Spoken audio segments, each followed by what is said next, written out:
Hoje, a gente vai desvendar um mistério que, olha, atinge muita gente. Por que será que às vezes o conhecimento simplesmente não gruda? Vamos explorar o que realmente nos motiva a aprender de verdade. E para isso, vamos usar as ideias da teoria histórico-cultural. É uma sensação bem frustrante, né? E muito familiar.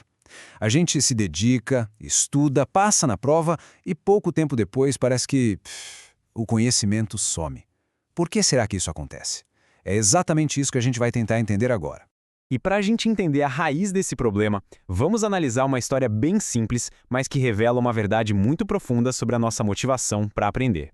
Olha só esse exemplo que o psicólogo Leontev usou. A situação é clara. Um estudante está lendo um livro porque tem uma prova. O motivo para ler é a prova. No momento em que o professor avisa que não vai mais ter prova, a ação de ler para. Na hora. E isso nos leva a uma pergunta fundamental. A chave para responder isso está na diferença entre os tipos de motivação que existem. A teoria mostra que nem todo o porquê que a gente tem para fazer as coisas tem a mesma força. E para a gente entender essa dinâmica, o Leontiev nos ajuda a separar o joio do trigo, a diferenciar os dois tipos de combustível que movem as nossas ações. De um lado, a gente tem o que ele chamou de motivo compreensível. No nosso exemplo, era a nota da prova. É um motivo externo, uma obrigação, algo que a gente entende que precisa fazer. Do outro lado, tem um motivo eficaz, e aqui a coisa muda. É quando a própria atividade vira a recompensa. Sabe, o prazer de aprender com aquele livro, com ou sem prova. E isso nos leva a um conceito central da teoria, a atividade. E aqui, atividade não é só sair fazendo alguma coisa. É aquele momento quase mágico em que o nosso motivo interno e a nossa ação se alinham perfeitamente, porque nasceram de uma necessidade real.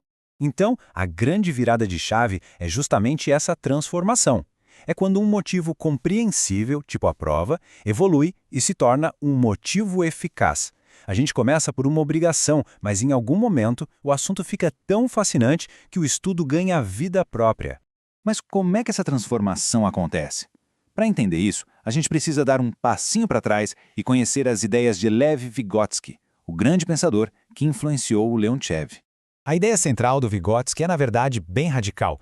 A gente não se torna quem a gente é por conta própria, isolado.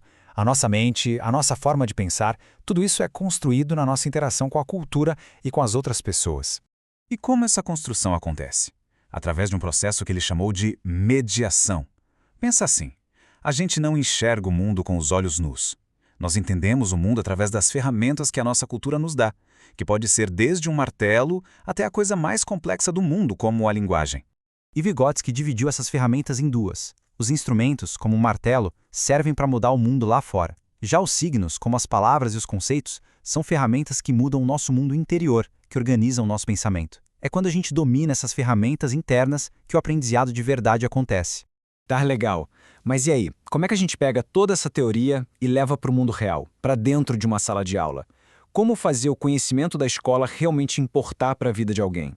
E aqui que mora o grande desafio da educação. De um lado, existe o significado social, todo o conhecimento objetivo que a humanidade acumulou e que está lá nos livros. Do outro, o sentido pessoal, que é como esse conhecimento se conecta com a vida e com a experiência de cada um. A missão da educação, então, não é só entregar o conhecimento do mundo. O grande objetivo é construir uma ponte, ajudando cada estudante a encontrar um sentido pessoal naquilo que está aprendendo. É o momento em que a história da humanidade se conecta com a nossa história pessoal. Isso soa muito bem na teoria, né? Mas e na prática? Será que tem um jeito de fazer isso acontecer de verdade? A resposta é sim, existe. E agora a gente vai ver como essa teoria toda pode virar um método. O nome é Atividade Orientadora de Ensino, ou AOE, e a ideia é basicamente inverter a lógica que a gente está acostumado a ver. Em vez de começar dando a resposta, o professor começa com um problema que cria a necessidade de encontrar essa resposta. O processo funciona mais ou menos assim. Tudo começa com uma situação-problema bem desafiadora. Esse problema cria uma necessidade real de conhecimento, aquele sentimento de eu preciso entender isso para conseguir ir em frente. E só então, movido por essa necessidade, é que o estudante busca, aprende e aplica o conceito para, enfim, encontrar a solução. A aprendizagem vira uma ferramenta, não um fim em si mesmo. E aqui está o pulo do gato. Um problema de verdade não é só uma pergunta qualquer. É uma pergunta que a gente precisa responder. Essa necessidade que finalmente liga o motor da motivação que dura, que fica. E o resultado de um processo como esse vai muito além de decorar fatos. Ele desenvolve o que a teoria chama de pensamento teórico, que é a capacidade de enxergar o sistema por trás das partes, de entender não só o que acontece, mas por que acontece daquele jeito. É como aprender a ler o mapa em vez de só seguir as direções do GPS. No fim das contas, a jornada que a gente está descrevendo aqui é uma mudança de perspectiva mesmo. Deixa de ser sobre encher um pote com informações e passa a ser sobre construir novas e mais poderosas maneiras de pensar e de raciocinar. E para a gente fechar, fica uma provocação. E se o verdadeiro objetivo da educação não for entregar respostas prontas, mas sim criar a necessidade genuína de fazer perguntas? Se a meta for construir um ambiente onde a curiosidade e o desejo de descobrir se tornem simplesmente inevitáveis? Fica aí a reflexão.